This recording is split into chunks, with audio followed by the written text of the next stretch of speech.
Dennis Lamare, it's nice meeting up with you, and I want to say thank you for taking a few minutes with GraniteGrok here at the CNHT annual picnic. It's a pleasure, Skip. Good to be here. And you are one of those who stood up and talked. Yes. And unfortunately, I was outside talking with some other folks trying to get some more Grok interviews here. But you're running for Congress. That's correct.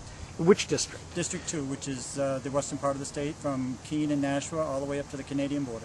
And why are you doing this? Because I'm frustrated with what's going on down in Washington, and we need to replace the incumbents down there because they're not serving the best interests of New Hampshire or America. What are some of the things that you are most interested in as far as issues or concerns? Well, I'm concerned that our rights are being eroded away and deprived through some of the votes that are going on down in Washington. Take, for example, the Patriot Act, which would deprive us of our Fourth Amendment rights, which is the protection against unwarranted searches and seizures. The Patriot Act allows a federal agent to write their own search warrants without going before a judge with probable cause before they enter the house, and that's illegal. That's unconstitutional.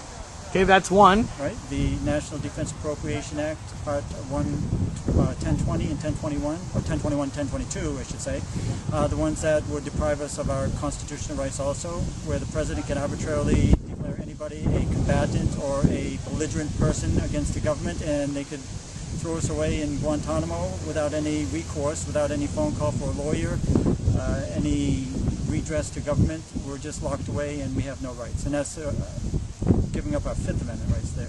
Every time I look at the votes that deal with money, I always see a group of 50 to 57 congressmen who have said no to the extra spending. And then I see all of those, mostly including our own New Hampshire representatives, that say, okay, I'll vote yes. Which camp would you be in? I would be in the one that would say no. Because right now we're $15 trillion in debt and we can't afford any extra spending. We can't afford any spending at all, and that's the problem. What we should do is cut out some of the wasteful spending, some of the departments and agencies, stop the war in Afghanistan, bring our troops home, and that'll keep us under the debt ceiling so we don't have to raise it. Which departments would be first two? I would say the EPA and the education. Oh, I like EPA gone. Absolutely. I do. Mostly because they are going to be regulating basically all of our economic life under the idea of CO2 emissions. What's your stance on that? Well, I don't believe that they should have any right to tell us what to do, even as a business. They should just stay out of it and let the states and the people decide what's right for them.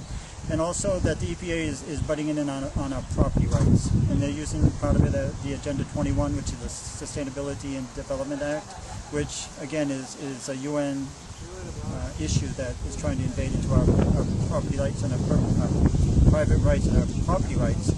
And it's just a organization that we did not elect.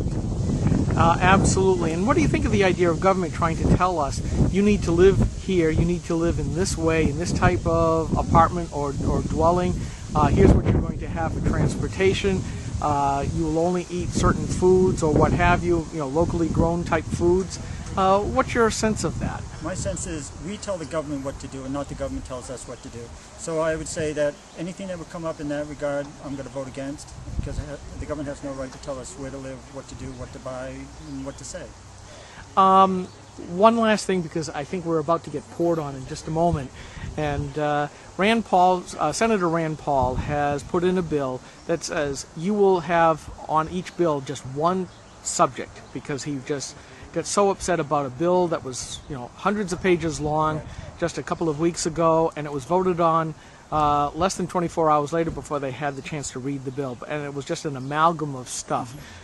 Do you think passage of these large bills is in our country's benefit, or is something like Rand Paul suggesting that one bill, one clean bill, one topic, make it easy to read, no more than some few number of pages, is that the way to go? I think that is the way to go, because sometimes a lot of things are tucked into the bill that you never know it's there until it's been passed, and then you sort of regret that it's ever been passed. So I would say that every bill should have its own merits and be voted on individually, and if it doesn't pass or withstand the test of the votes, then that's fine.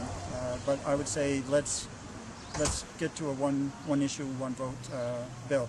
And the other thing that we can work on too is in that regard, is that take out the clause that's in a lot of the bills that would be that phrase is in for other purposes, because you can have a clean-cut bill. If that's there, they can put in stuff later that you don't know about, and you could vote on it because you didn't know it was there.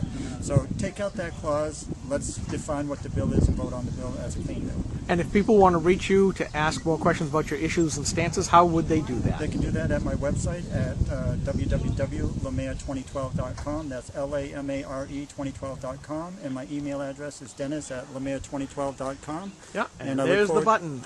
All right. Oh, very good. Dennis Lamare, I want to say thank you very much for spending a few minutes with GraniteGrok. It's been a pleasure, and look forward to seeing you again in the future. And we will be doing that because the silly season is upon us, and it's time for not only you politicians and candidates to hit the road, GraniteGrok will be doing so as well. Right. We're here for the people. That's correct.